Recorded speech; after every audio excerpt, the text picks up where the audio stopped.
Hi guys, how are you. आशा है कि आप अच्छे होंगे, सभी अच्छे होंगे। आज हम पढ़ेंगे कूलाम का नियम। कूलाम का नियम क्या होगा? दो आवेश हैं Q1 Q2, इनके बीच की दूरी R है। इन दोनों आवेशों के बीच कितना बल, आकर्षण या प्रतिकर्षण बल कितना लगेगा, ये हम कूलाम के नियम से निकालेंगे। कूलाम का नियम क्या है? किन्हीं दो स्थिर आवेशों के मध्य, स्थिर बिंदु आवेशों के मध्य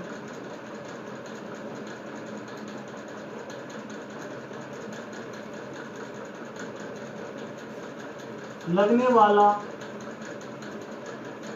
आकर्षण या प्रतिकर्षण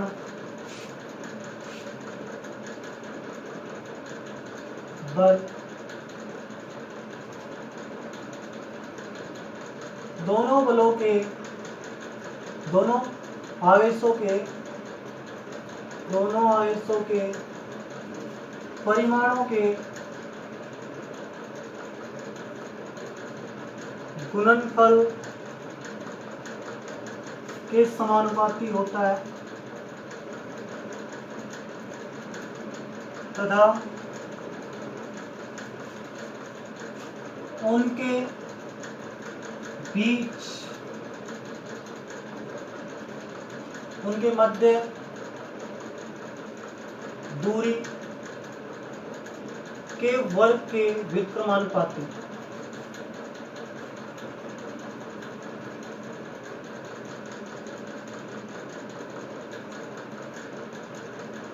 होता है। दो आवेश है Q1 Q2, इनके बीच में जो आकर्षण या प्रतिकर्षण बल लगेगा F, वो किसके समानुपाती होगा? दोनों आवेशों के परिमाणों के गुणनफल के समानुपाती है।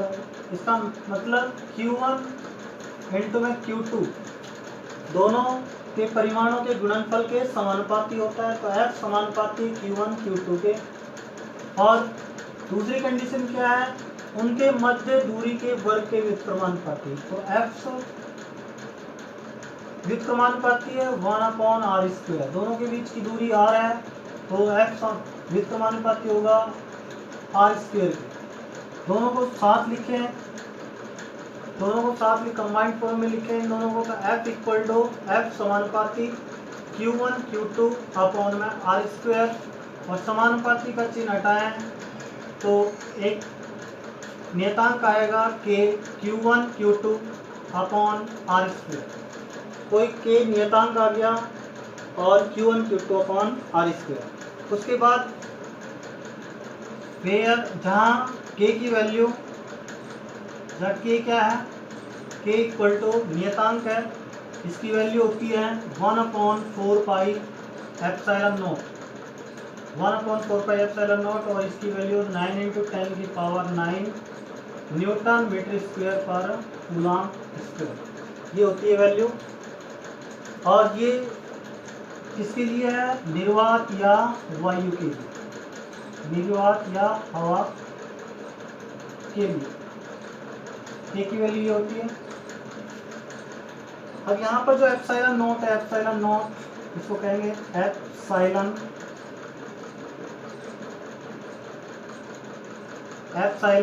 नॉट, इसको कहते हैं निर्वात या हवा की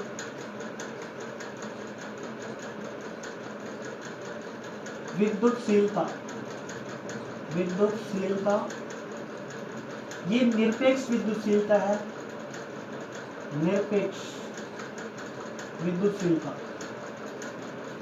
निरपेक्ष विद्युतशीलता एप्सिलॉन नॉट निर्वात या हवा की विद्युतशीलता होती है। जो एप्सिलॉन नॉट है 4 एप्सिलॉन नॉट निर्वात या हवा की विद्युतशीलता। अब इसकी वैल्यू कितनी होती है? 8.854 × 10⁻⁻12 कूलाम स्क्वायर पर न्यूटन मीटर स्क्वायर, ये वैल्यू होती है। तो एफ जो फोर्स है, बल है, उसकी value 1/4πε0 Q1 Q2 upon R square. किसके लिए है ये? निर्वात या हवा के लिए। अगर दोनों आवेशों के बीच में हवा या निर्वात है तो बल का फॉर्मूला क्या होगा? 1/4πε0 Q1 Q2 upon R square. अब यहाँ पर जो एप्सिलॉन नॉट है, इस एप्सिलॉन नॉट की विमा निकालते हैं हम। विमा क्या होगी? विमा देखें, यहाँ पर 4π की कोई विमा नहीं होगी। एप्सिलॉन नॉट को इधर लेके आ गया हम, एप्सिलॉन नॉट इधर। अब उसके बाद में Q1 Q2 यानी मतलब charge, Q1 Q2 upon R square, और F नीचे आ गया, F are square. Q1 Q2, Q की विमा होती है Q equal to I into में T। पढ़ा था हमने। ये आवेश किसकी इक्वल होता है? धारा गुणा समय। धारा की विमा होती है A और समय की विमा T, तो AT। फिर से Q की विमा है तो AT का स्क्वायर या फिर AT इंटू में AT अपॉन में F की हमेशा विमा याद रखनी है आपको। F equal to MLT minus 2। F की विमा MLT माइनस 2, और आर स्क्वायर यानी मतलब आर स्क्वायर मीन्स लंबाई को L से रिप्रेजेंट करते हैं, L से लिखते हैं L स्क्वायर। अब देखिए इसके अंदर एप्सिलॉन नॉट की विमा M ऊपर जाएगा M-1, और L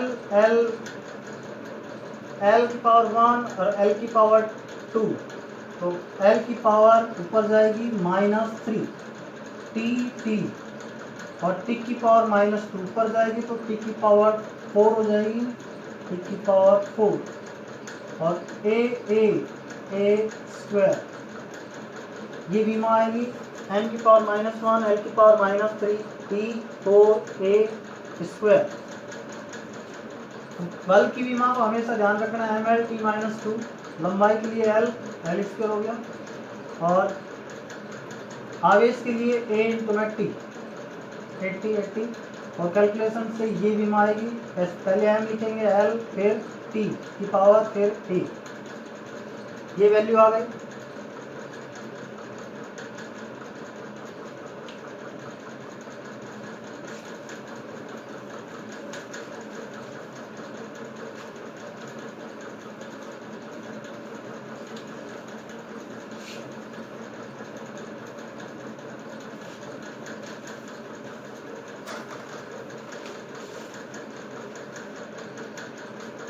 इसके बाद हम माध्यम के लिए, किसी माध्यम के लिए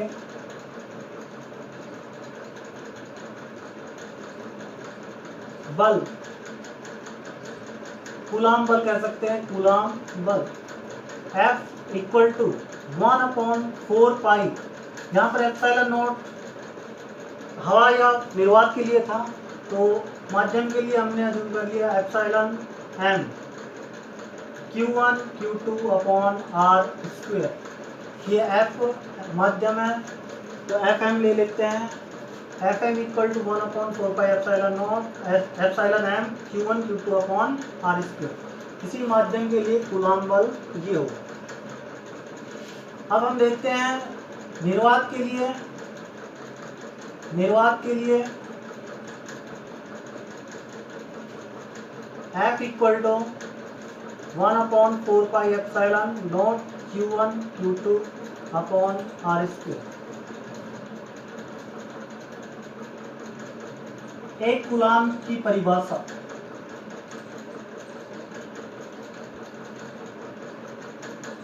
एक कूलाम की परिभाषा क्या होगी ये देखें।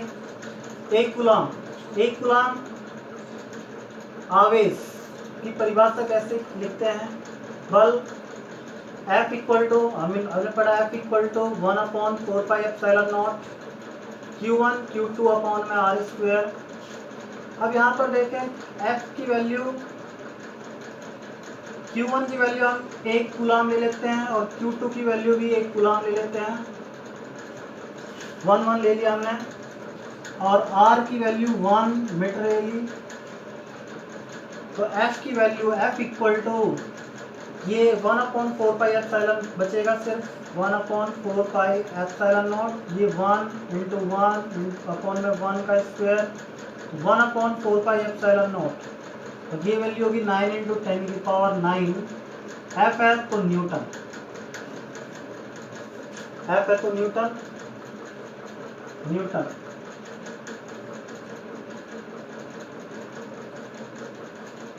अगर चार्ज की वैल्यू 1 कूलाम है, दूसरे चार्ज की वैल्यू भी 1 कूलाम है, और उनके बीच की दूरी 1 मीटर है, और उनके बीच में जो बल लगेगा 9 इंटू 10 की पावर 9, 9 इंटू 10 की पावर 9 न्यूटन का अगर बल लगता है तो उन चार्ज के परिमाणों का मान 1 कूलाम होगा।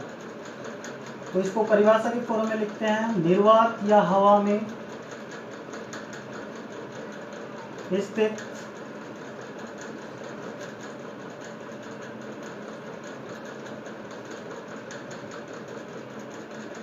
निर्वात या हवा में परस्पर 1 मीटर की दूरी पर स्थित दो समान परिमाण के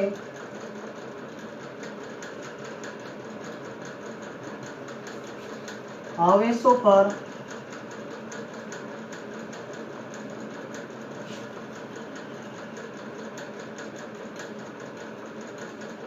लगने वाले बल का मान 9 इंटू 10 की पावर 9 न्यूटन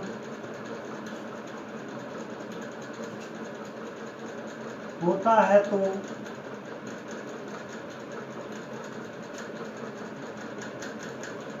उन आवेशों पर आवेश का परिमाण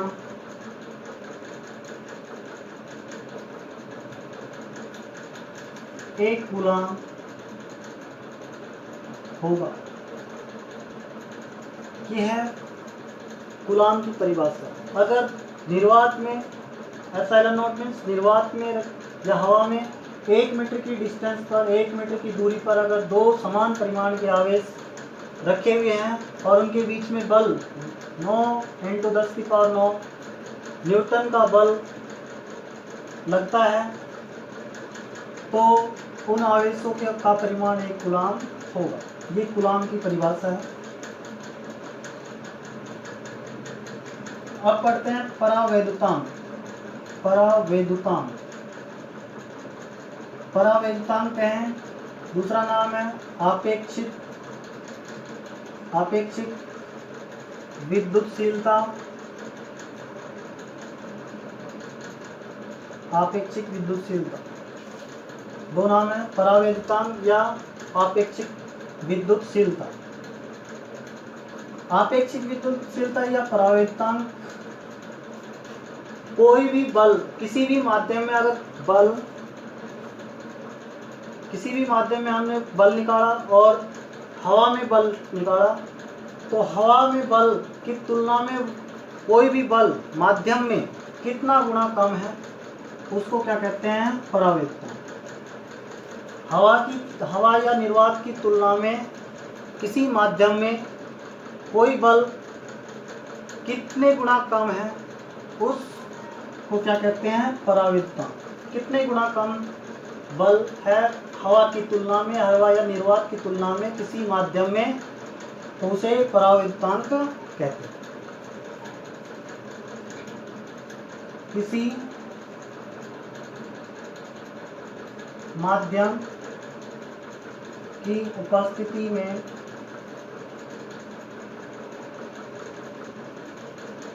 आवेशों के मध्य बल निर्वात या वायु, निर्वात या हवा की तुलना में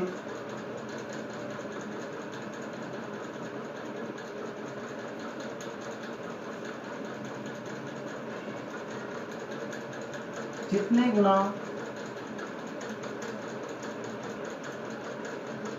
कम होता है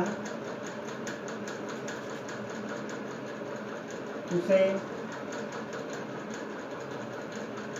उस माध्यम का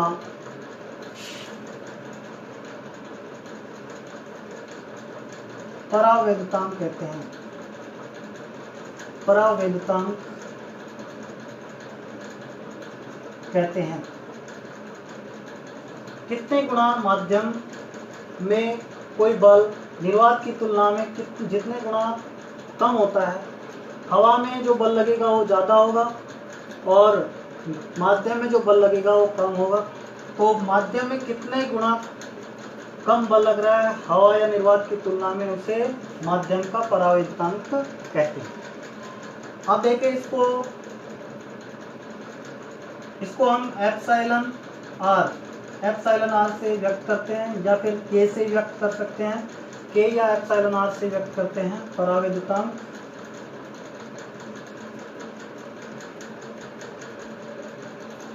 कैसे होगा? निर्वात या हवा में आवेशों के मध्य बल F अपॉन में माध्यम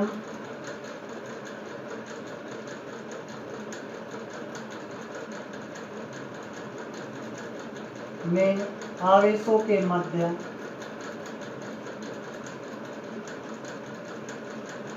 बल Fm, it means F upon में Fm निर्वात की तुलना में कितना कम है वो इससे निकल जाएगा। निर्वात या हवा में आवेशों के मध्य बल अपॉन में माध्यम में आवेशों के मध्य बल, तो F अपॉन में Fm, F अपॉन में Fm परावैद्युतांक एप्सिलॉन आर या K इक्वल टू क्या होगा? F अपॉन में Fm।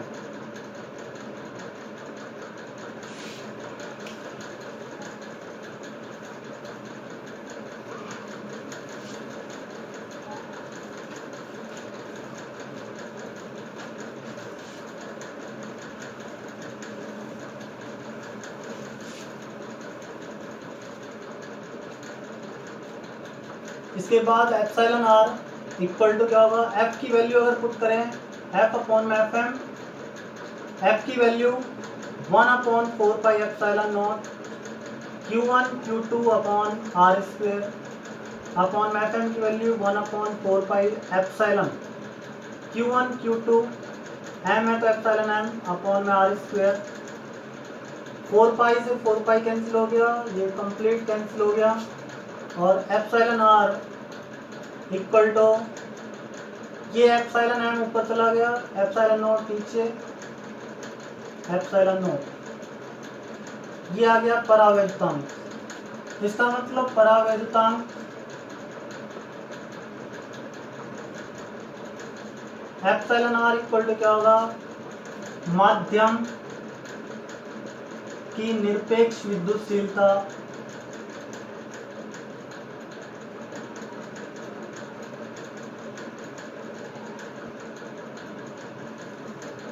और निर्वात या हवा की निरपेक्ष विद्युतशीलता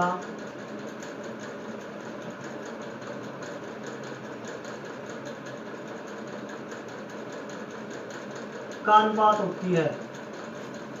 परावैद्युतांक किस किस का अनुपात होगा? किस किस का अनुपात होगा? माध्यम की विद्युतशीलता और निर्वात की निरपेक्ष विद्युतशीलता के अनुपात को ही परावैद्युतांक कहते हैं।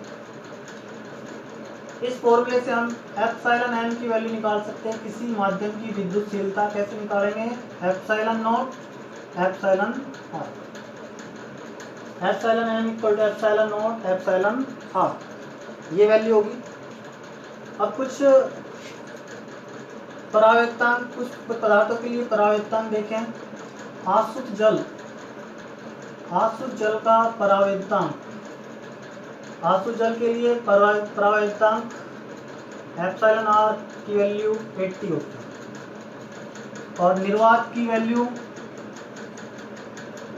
निर्वात में एप्सिलॉन आर की वैल्यू 1 होती है।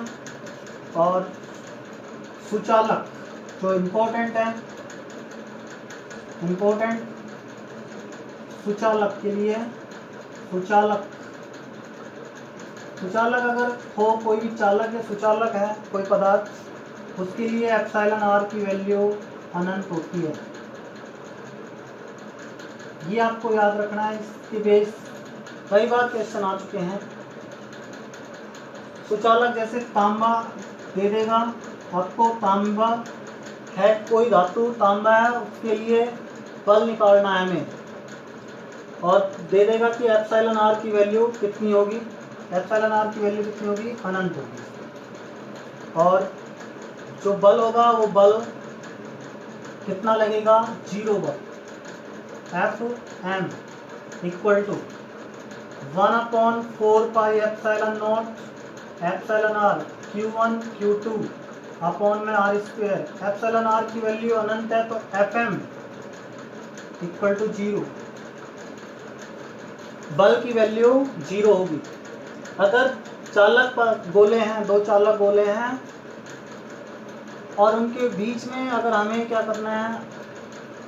बल निकालना है किसी माध्यम के अंदर, माध्यम के अंदर बल 0 होगा, कूलॉम बल 0 होगा, क्योंकि सुचालक का परावर्तन अनंत होता है। परावर्तन अनंत होता है तो एफ एम इक्वल टू 0, क्योंकि अनंत नीचे आएगा, ऊपर जाएगा तो 0 हो जाएगा। एफ एम इक्वल टू 0, ये ध्यान रखना है हमें। सुचालक के लिए परावर्तन अनंत और बल, कूलॉम बल 0।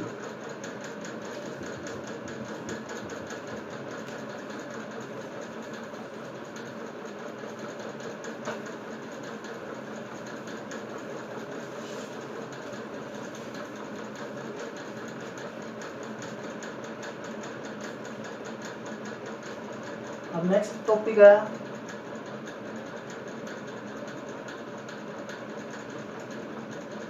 कूलॉम के नियम का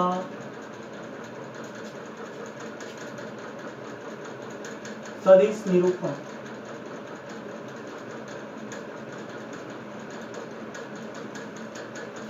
सदिश में कूलॉम के नियम को कैसे व्यक्त करते हैं, यानी कूलॉम बल को कैसे व्यक्त करते हैं? देखिए सदिश में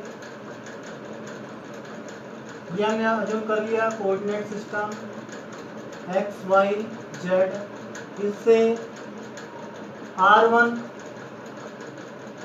वेक्टर और r2 वेक्टर पर दो आवेश q1 q2 रखे हुए हैं।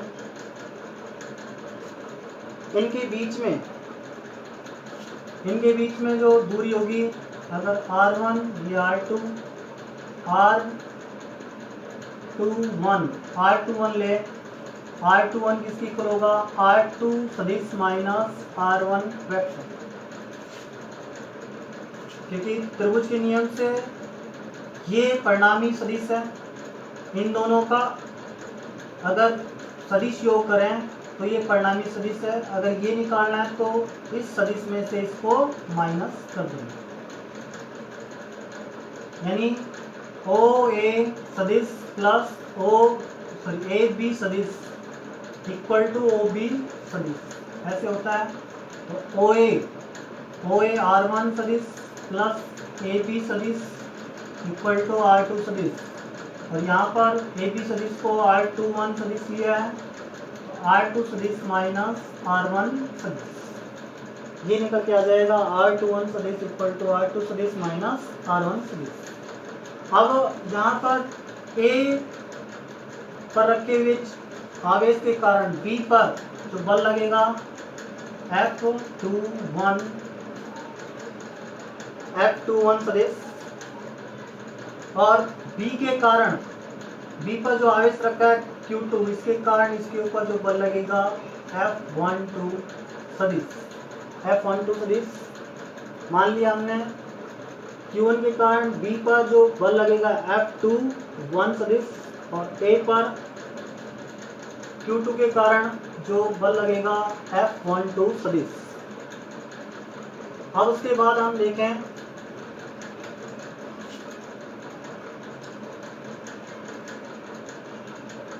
माना दो आवेश Q1 एंड Q2 क्रमशः R1 सदिश व R2 सदिश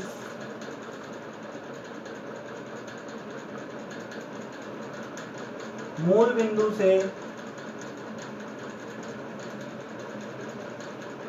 A व B पर रखे हुए हैं।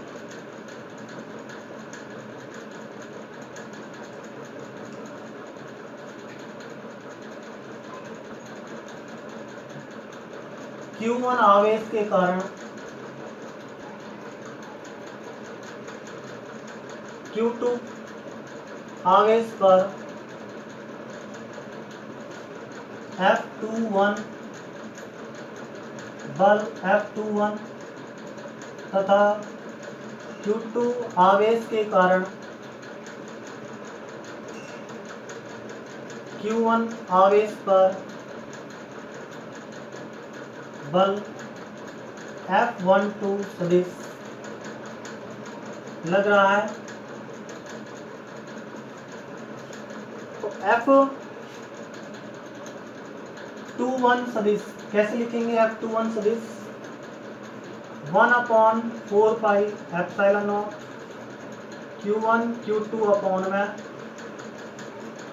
सदिश R21 सदिश का परिमाण का होल स्क्वायर, और दिशा क्या है? R21 cap. एकांक सदिश ले लिया हमने, और ये परिमाण और एकांक सदिश, तो ये बल की दिशा बताएगा R21 कैप। अगर हम इसको एकांक सदिश को देखें, एकांक सदिश जो होता है किसी भी सदिश का R cap equal to R सदिश अपॉन में R सदिश का परिमाण। एकांक सदिश R कैप इक्वल टू सदिश अपॉन में सदिश का वेक्टर का परिमाण। तो यहाँ पर भी ऐसे ही करें।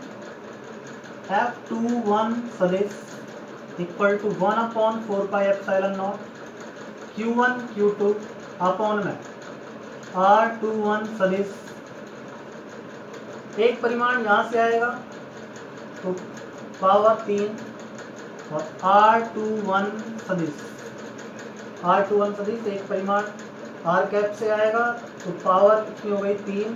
R21 सदिश के परिमाण की पावर 3 R21 सदिश।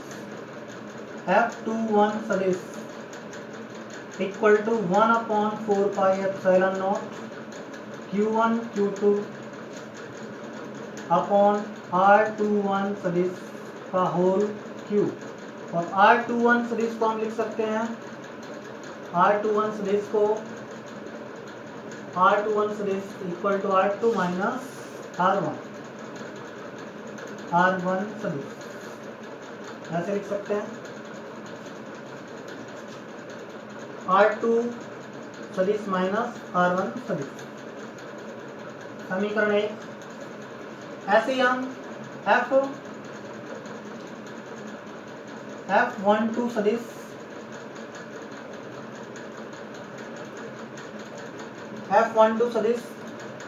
Q1 पर लगने वाला बल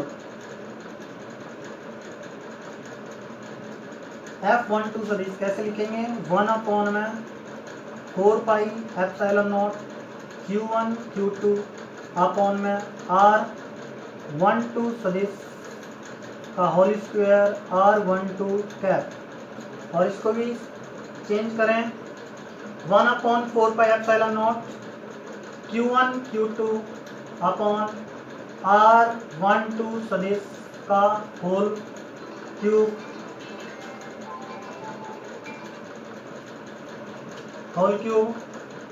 और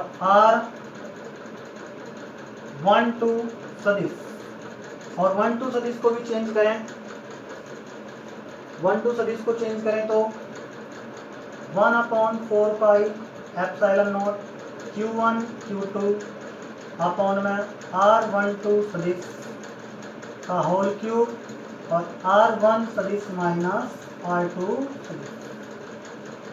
अब देखें यहाँ पर दूरी समान है, R12 का परिमाण और R21 का परिमाण दोनों बराबर है, एक बी के बराबर है सेम, क्योंकि R12 सदिश का परिमाण इक्वल टू R21 का परिमाण, तो F12 सदिश equal to 1/4πε0 Q1 Q2 upon R21 सदिश के परिमाण का होल क्यूब, और इसमें से माइनस को बाहर ले लें, और माइनस को बाहर ले लेते हैं, यहाँ पर लिया है हम माइनस को, और R2 सदिश माइनस R1 सदिश,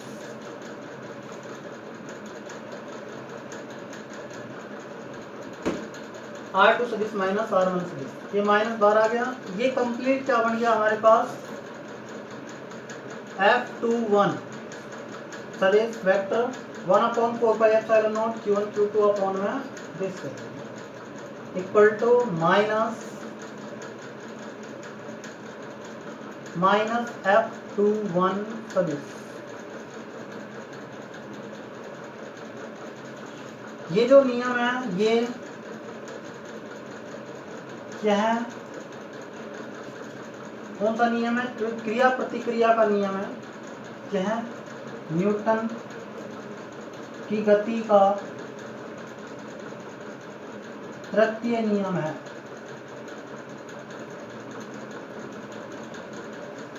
न्यूटन की गति का तृतीय नियम है, तो इसका मतलब अतः कूलॉम का नियम सत्य है, कूलॉम का नियम सत्य। न्यूटन की गति का नियम अगर सत्य है तो इसका मतलब कूलॉम का नियम भी सत्य। ध्यान रखना है F21 सदिश है तो 1/4πε0 Q1 Q2 अपॉन में R21 का होल स्क्वायर, और यहाँ पर दिशा बताने के लिए R21 कैप लगा देंगे, और F21 है एकांक सदिश को लिखते हैं R सदिश अपॉन में R वेक्टर का परिमाण, तो R vector R21 vector upon में परिमाण पावर 3 हो, ये वैल्यू आ गई। R21 को लिख सकते हैं R2 माइनस R1, पुट कर दिया हमने। सिमिलरली ऐसे ही हमने इसमें चेंज किया है।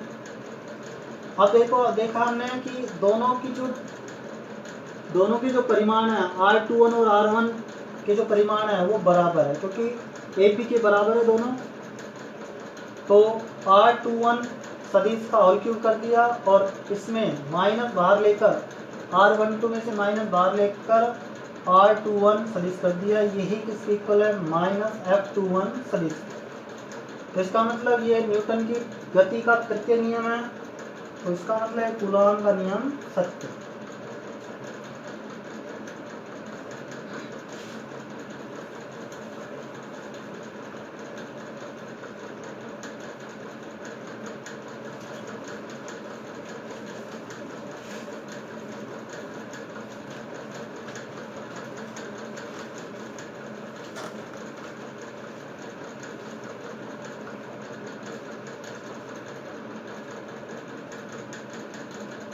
कूलॉम का नियम कहाँ का एप्लीकेबल नहीं होता है, कहाँ का वैध नहीं होता। कुछ महत्वपूर्ण तथ्य है यहाँ पर।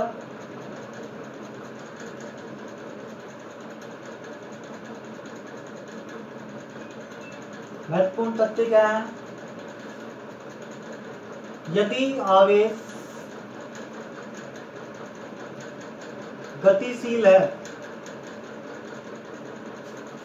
तो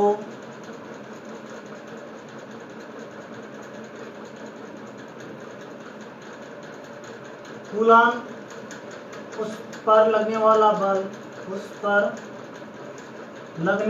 बल कूलाम के नियम से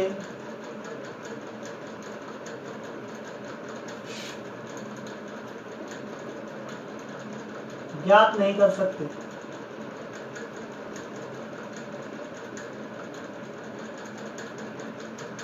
क्योंकि नियत वेग से गतिशील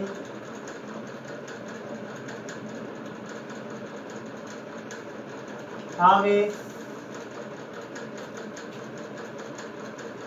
विद्युत व चुंबकीय क्षेत्र उत्पन्न करता है।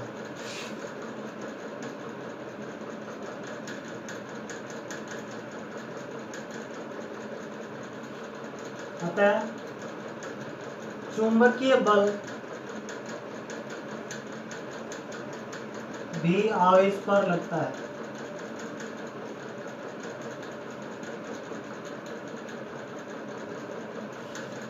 यानी अगर कोई आवेश गतिशील है तो उसके ऊपर चुंबकीय बल भी लगेगा और विद्युत बल भी लगेगा या फिर कूलाम बल भी लगेगा। तो इसका मतलब हम कूलाम के नियम से उस पर लगने वाला बल नहीं ज्ञात कर सकते। दूसरा है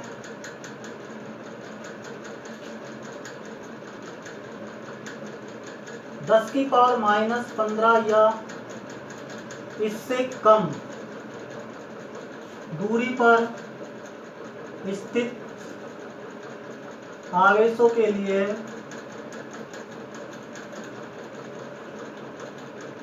भी हम कूलाम बल नहीं ज्ञात कर सकते।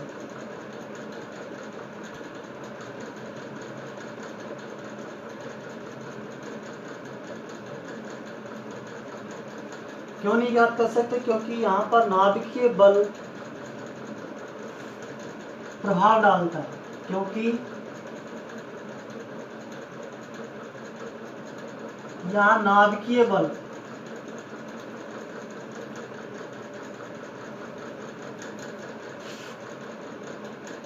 प्रभाव डालता है।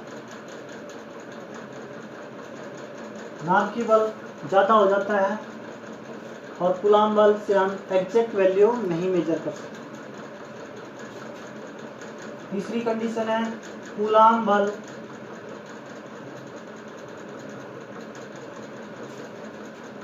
दो आवेशों के मध्य लगता है।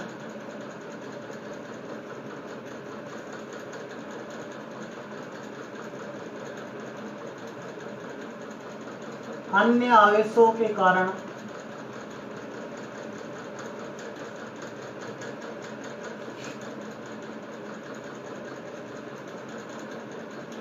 कोई प्रभाव नहीं पड़ता है। अतः यह अध्यारोपण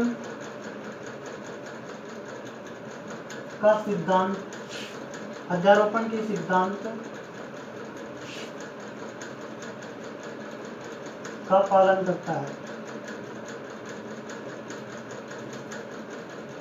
फोर्थ है इसके अंदर कूलाम बल संरक्षी होता है।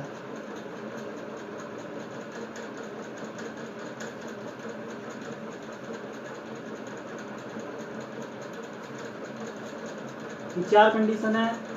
इन दोनों को हम सीमा भी कह सकते हैं। इसकी लिमिटेशन सीमाएं क्या है? इसका मतलब तब ये कूलाम बल नहीं लगता है, इसको क्या कहते हैं? सीमा। कब नहीं लग सकता? जब अगर कूलाम बल गतिशील है तब नहीं लग सकता है। ये सॉरी आवेश गतिशील है तो कूलाम का नियम नहीं लगता है। दूसरा, दो आवेशों के बीच में जो दूरी है 10⁻⁻15 मीटर, या इससे कम दूरी हो तब भी हम कूलाम बल नहीं लगा सकते।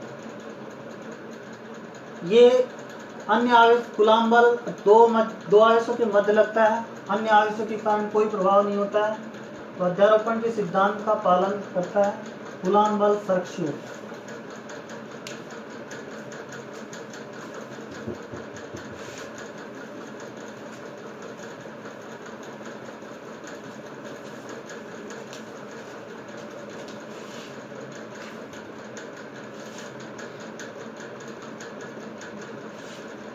बहु आवेशों के मध्य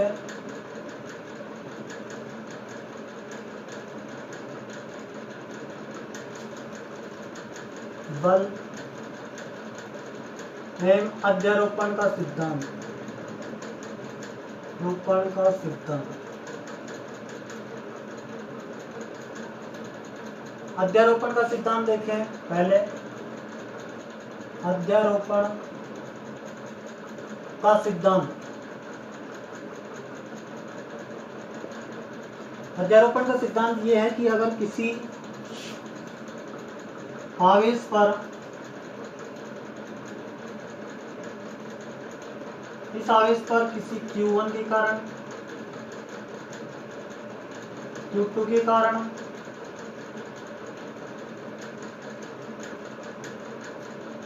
ऐसे Q3 डॉट डॉट Qn, इनके कारण कितना फोर्स लगेगा,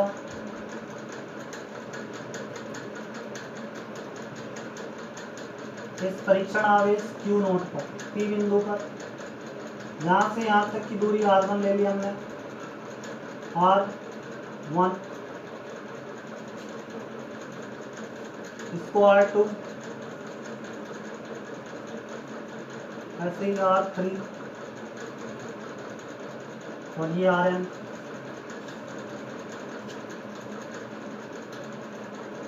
जो इनके ऊपर आवेश लगेगा, इन आवेश, इस Q0 आवेश पर जो बल लगेगा वो कैसे निकालेंगे, सभी बलों का सदिश योग कर दें, सभी बलों का सदिश योग कर दें, तो ये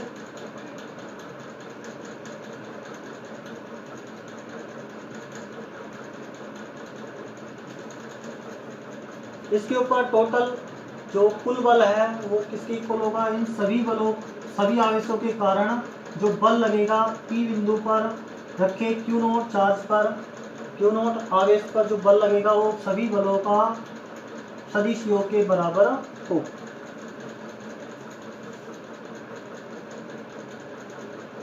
किसी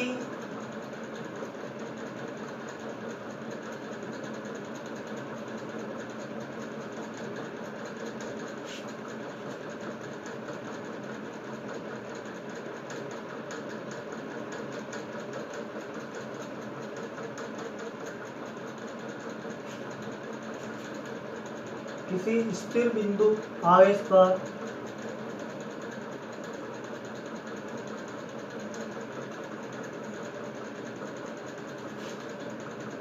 अन्य बिंदु आवेशों के कारण, बिंदु आवेशों के कारण लगने वाला परिणामी बल,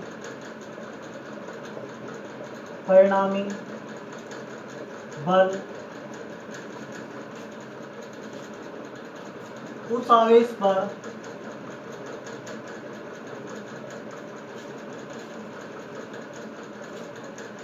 अन्य प्रत्येक आवेश के कारण लगने वाले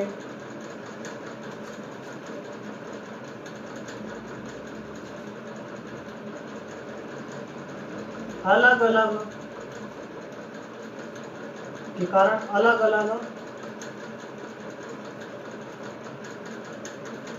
लगने वाले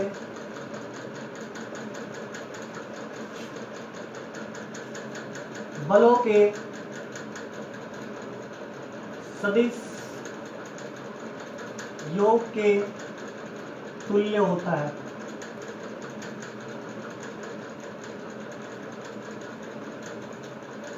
इस Q1 के कारण P बिंदु पर स्थित Q0 चार्ज पर Q0 आवेश पर कितना बल लगेगा? अज्यूम कर लिया हमने F01 सदिश, और ऐसे ही 2 के कारण F02 सदिश, और ऐसे ही Q3 के कारण F03 सदिश, और ऐसे ही F0n सदिश। तो सभी बलों के सदिश योग के बराबर इस परिणामी बल के बराबर होगा। सभी बलों का सदिश योग कर दे तो इस Q0 पर जो बल लगेगा वो निकल के आ जाएगा। कैसे निकलेगा? F0 सदिश इक्वल टू F01 पहले Q1 के कारण कितना बल लगेगा प्लस F0 दूसरे के कारण, F03 तीसरे के कारण, ऐसे F0n सभी बल के सदिश योग के बराबर परिणामी बल आ जाएगा। इसको कैसे लिखेंगे? K Q1 Q0 अपॉन में R01 सदिश प्लस में और R01 कैप प्लस में K Q2 Q0 अपॉन में R02 सदिश का परिमाण का होल स्क्वायर, R01 सदिश के परिमाण का होल स्क्वायर, R02 के परिमाण का होल स्क्वायर, R02 कैप, ऐसे ही K Q3 Q0 अपॉन में R03 सदिश का whole square, R03 cap plus dot dot K Q4 Qn Q0 upon में R0n का होल स्क्वायर, R0n कैप। ये वैल्यू आ जाएगा हमारे पास। सभी में से क्या कॉमन आ रहा है? K की वैल्यू 1/4πε0 और चार्ज Q0 सभी में से बाहर वैल्यू आएगी Q1 अपॉन में R01 का whole square, R01 cap plus में Q2 अपॉन में R02 का whole square, R02 cap plus Q3 upon में R03 का होल स्क्वायर, R03 कैप, ऐसे डॉट डॉट Qn अपॉन में R0n सदिश का होल स्क्वायर, R0n कैप। ये वैल्यू आ जाएगी हमारे पास ब्रैकेट 1/4πε0 Q0 और सभी को वेक्टर सम कर दिया इसका। तो अध्यारोपण का जो सिद्धांत होगा वो किसके इक्वल होगा? ये क्या है? बहुआवेशों के मध्य बल, आवेशों के कारण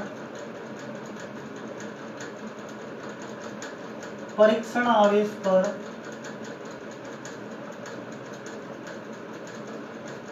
लगने वाला बल।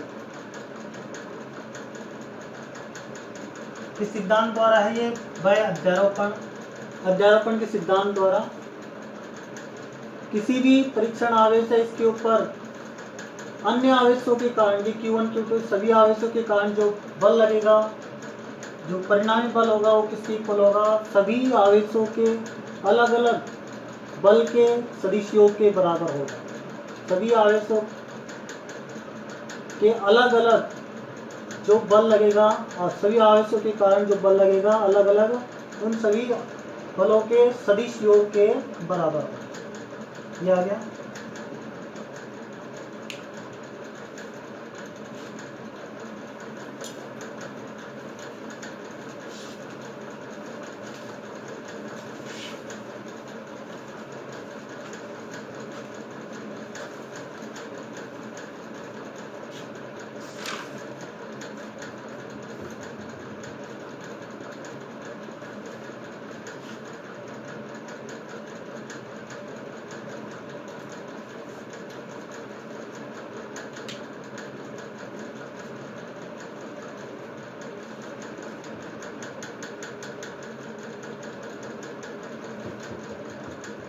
अब देखते हैं एग्जाम्पल देख लेते हैं। तो एग्जाम्पल 1.12 वेरी इंपॉर्टेंट है। चार आवेश रखे हुए हैं, एक वर्ग है, इस वर्ग की भुजा ए है, ए भुजा है, A B C D, A B C D,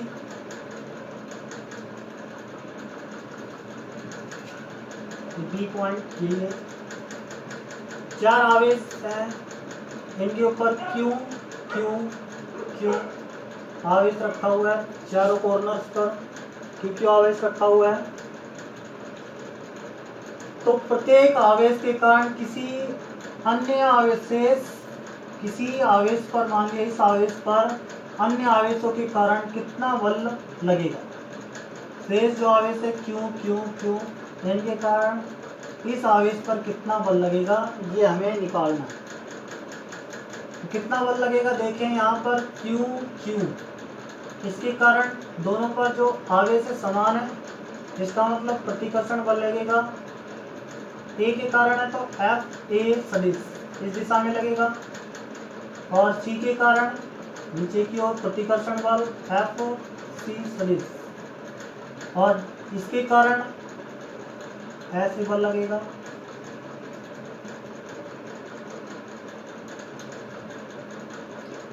ये हमने जो कर लिया, इसको एफ डी सदिश, एफ डी सदिश इस दिशा में लगेगा। अब इन तीनों का परिणामी बल निकालना है हमें। तीनों का परिणामी बल निकालने के लिए हम देखें यहाँ पर दिशा अलग अलग है, एफ इस दिशा में, एफ सी इस दिशा में है, और एफ डी इस दिशा में है। तो ये जो परिणामी बल है एफ बी जो बल निकालेंगे, एफ बी पॉइंट पर जो परिणामी बल निकालेंगे, पहले इन दोनों का परिणामी बल निकाल लेते हैं, फिर इसको ऐड कर देंगे, अध्यारोपण के सिद्धांत से इसको ऐड कर देंगे, तो हमारे पास परिणामी बल आ जाएगा।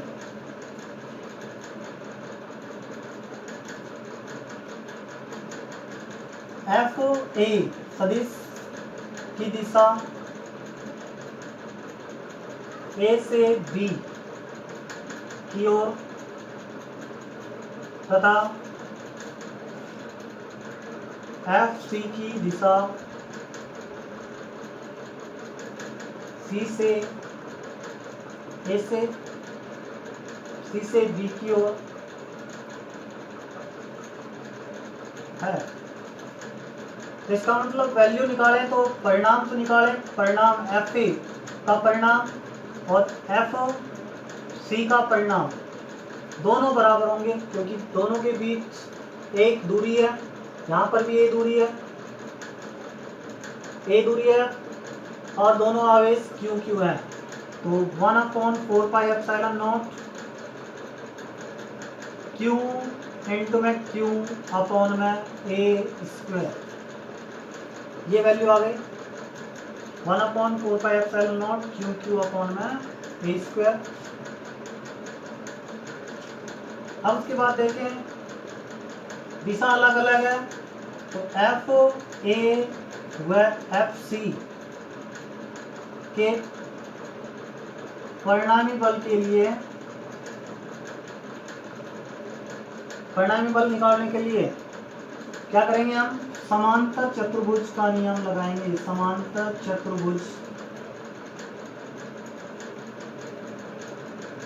चतुर्भुज के नियम से, समांतर चतुर्भुज का नियम क्या होता है, इन दोनों समान लंबवत है, तो एफ डैश का square equal to F A सदिश के परिमाण का स्क्वायर प्लस में एफ सी सदिश के परिमाण का स्क्वायर। एफ डैश निकाल लेंगे, एफ डैश इक्वल टू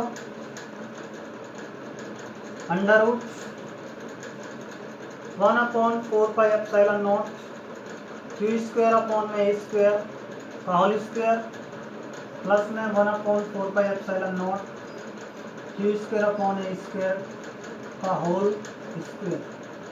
ये कंप्लीट बाहर आएगा कॉमन लेके, तो होल स्क्वायर और अंडर रूट है कैंसिल हो जाएंगे, 1/4πε0 Q square upon A square.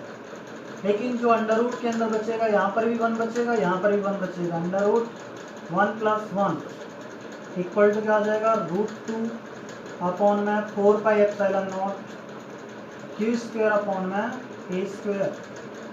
ये वैल्यू आ जाएगी आपको डैश की वैल्यू,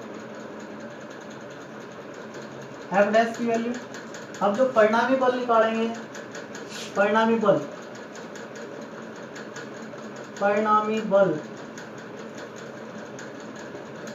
अब यहाँ पर जो एंगल होगा वो 45 डिग्री होगा, ये एंगल, क्योंकि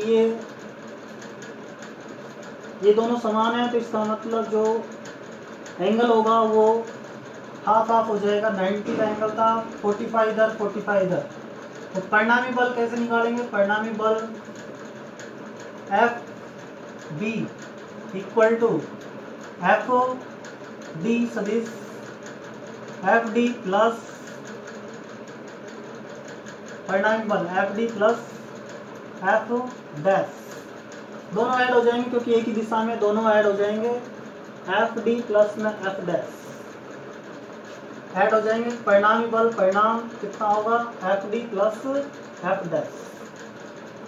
एफ डी की वैल्यू देखें, यहाँ पर एफ डी की वैल्यू दोनों के बीच में जो डिस्टेंस होगी ए स्क्वायर प्लस ए स्क्वायर अंडर रूट ए स्क्वायर प्लस ए स्क्वायर, या फिर कहें हम √2a, जो डिस्टेंस आएगी कर्ण की √2a। F D equal to 1/4πε0 Q upon में डिस्टेंस, दूरी कितनी है यहाँ पर, √2a का होल स्क्वायर प्लस में एफ डैश की वैल्यू ये है √2/4πε0 क्यू स्क्वायर अपॉन में ए स्क्वायर। अब दोनों से क्या कॉमन आ रहा है, 1 क्यू स्क्वायर भी कॉमन आ रहा है, 4πε0 ये भी कॉमन आ रहा है, ए स्क्वायर इसमें भी है, ए स्क्वायर इसमें भी होगा, ए स्क्वायर भी कॉमन आ गया। बचा क्या, यहाँ पर 1/2 और यहाँ पर √2, ये वैल्यू आ जाएगा हमारे पास क्यू स्क्वायर अपॉन 4πε0 ए स्क्वायर। तो एफ बी की वैल्यू ये होगी, दिशा क्या होगी इसकी, दिशा एफ ए से 45 डिग्री एंगल पर होगा। परिणामी बल की दिशा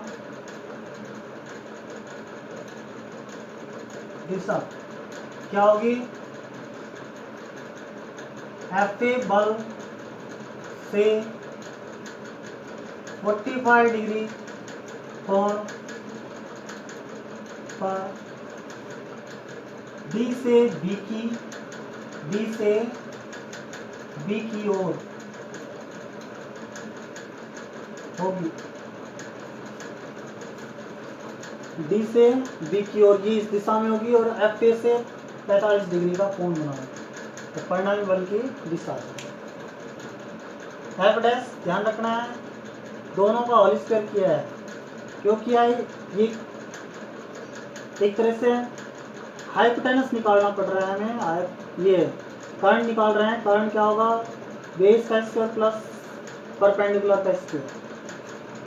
तो ये वैल्यू आ जाएगी हमारे पास एफ डैश इक्वल टू ये वैल्यू। ऐसे ही एफ डी की वैल्यू निकाले तो दोनों के बीच में डिस्टेंस √2a का होल स्क्वायर, ये वैल्यू